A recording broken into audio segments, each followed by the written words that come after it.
Fala galera, tudo bem? Sou o professor Roberto Falcione, professor de História, em nome da editora Saia Digital. Sejam todos bem-vindos para mais uma aula de História. Hoje o nosso tema é Iluminismo. Vamos trabalhar todo o seu desenvolvimento, a origem, o conceito, os pensadores e as principais características, a essência do Iluminismo. E a partir disso, na próxima aula, vamos ver a Revolução Francesa. Vamos estudar então as principais ideias, os principais pensadores, os principais filósofos. E na aula passada fiquei devendo para vocês aqui, para nós corrigir junto, qual que é a revolta do período regencial que está ligado a Cara Preta, Manuel Francisco dos Anjos, artesão que fazia cestos. Está aqui a dica. Se faz cestos, entra onde? Entra na sabinada, na cabanagem, na farroupilha, na praieira? Não, entra na balaiada. Ele faz balaios. Isso mesmo, meninos. Iluminismo, página 669, vem do termo iluminar. Nós temos uma ideia de iluminismo ligada aos conceitos de liberdade, igualdade e fraternidade. O trinome da Revolução Francesa foi inspirado nas ideias iluministas de liberdade de expressão, liberdade do uso da razão, de igualdade, a ideia de justiça, todos iguais. Então o iluminismo luta contra, ele é anticlerical, ele é antimonárquico, ele é antinobre, ele é anti-privilégios do grupo de minorias da nobreza, e ele tem uma ideia de fraternidade, uma sociedade de progresso, uma ideia de desenvolvimento. Então essas principais ideias iluministas é a ideia de iluminar. Eles fazem uma forte crítica ao período da monarquia, dizendo que existe uma minoridade de pensamento, que o rei, com a sua política autoritária e falta de liberdade, deixam que as pessoas vivam numa espécie de minoridade de pensamento, uma minoridade racional, e o iluminismo viria iluminar essas trevas, iluminar a ignorância, tirar o homem dessa minoridade e passar para uma maioridade de pensamentos. Então, é a ideia do iluminar mesmo, a palavra iluminismo, iluminar o homem da superstição, iluminar o homem da censura do rei, iluminar o homem contra as ideias do pecado, das respostas da religiosidade que não dão explicações racionais, científicas. Então o iluminismo acreditava no uso da razão, no uso da observação, na resposta do homem a favor da ciência, na sua produção de conhecimento. É isso que os iluministas querem, um rompimento. Nós gostamos muito de colocar essas três fases. Os renascentistas questionam o teocentrismo, Deus no centro do universo, mas não abandonam Deus. Continuam com a Igreja Católica, não questionam a Igreja, continuam com a Igreja, continuam com Deus. Lembra daquela obra Michelangelo, a criação de Adão? E aquela obra que nós temos então do Adão, tocando Deus, tocando o dedo de Deus. Então temos a presença de Deus, apesar de ser em formato antropomórfico, em formato humano, mas nós temos também a presença da Igreja, uma das principais mecenas patrocinadoras da Igreja. Nós temos também, no século XVIII, o Iluminismo, que questiona o poder do rei, autoritário, questiona o monopólio da Igreja Católica, mas ainda não questiona a presença de Deus. Questiona-se a instituição Igreja, questiona-se o poder monárquico, o poder do rei, questiona-se o poder da Igreja, mas não se questiona a presença de Deus.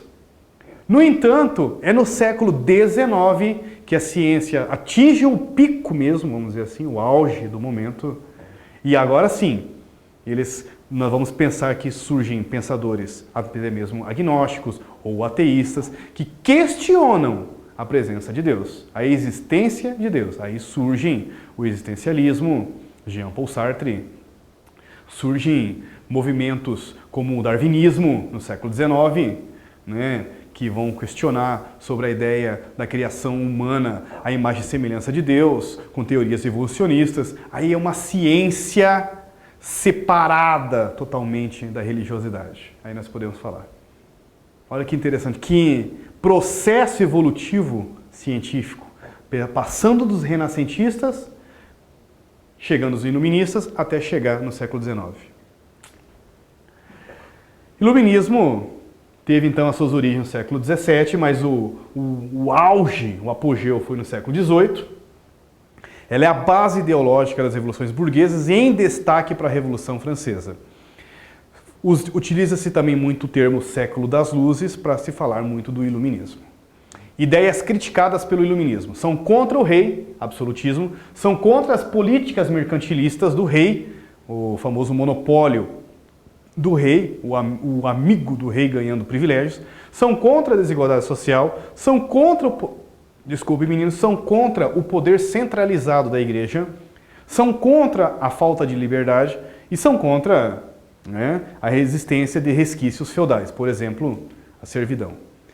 Principais ideais iluministas, eles defendiam o racionalismo, o uso da razão, a liberdade, igualdade, propriedade, o anti-absolutismo, eles são contra o rei, como o senhor falou, são anti-igreja, criticavam a postura da igreja, o anticlericalismo, e são a favor da fraternidade, o senhor Roberto colocou aqui para vocês aqui. Defesa de uma sociedade mais justa. Agora observem essa imagem, olha que bacana. Ela é típica do iluminismo. Veja que todos vivem, observem a obra de arte, todos estão numa escuridão, uma sala, um espaço escuro. Vocês veem que a experiência, esse senhor, ele está assim, concentrado a mostrar para os jovens a experiência, estão fazendo uma espécie de sistema de ar para o pássaro ali, né, como se fosse uma experiência ligada ao oxigênio. Observe aquela menina do lado direito, ela está assim assustada com o pássaro que pode acabar morrendo, asfixiado ou não, né? Observe o outro menino do outro lado não querendo ver a participar do experimento.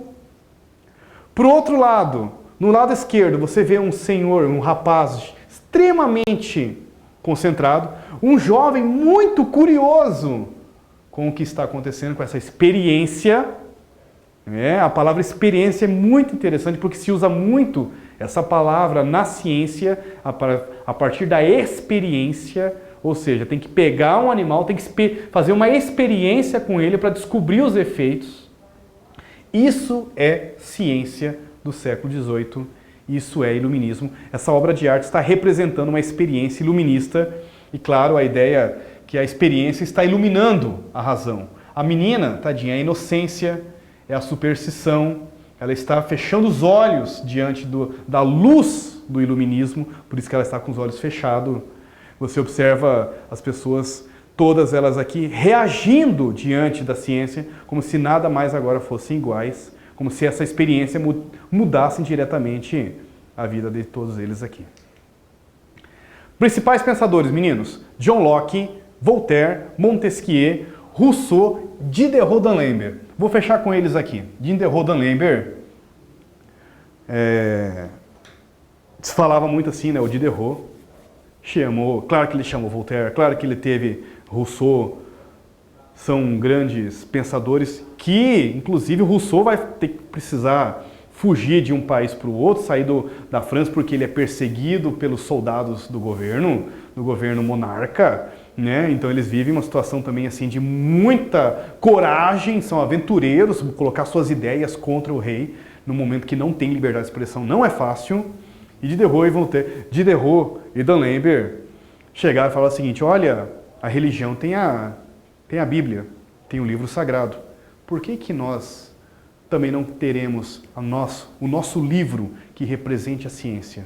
Vamos criar um livro que representa e que reúna todo o conhecimento da humanidade em verbetes, de maneira que seja uma lida rápida, para que todos possam ter acesso e que seja uma espécie de um guia para o conhecimento científico. Adivinha que livro que eles criaram? Enciclopédia. Conjunto de 35 livros que sintetiza o pensamento do iluminismo. Reunir o conhecimento humano. Há pouco tempo atrás, todos nós tínhamos a famosa Barça. Agora, nem esse livro tá tão em extinção que nem nos colégios aparecem mais.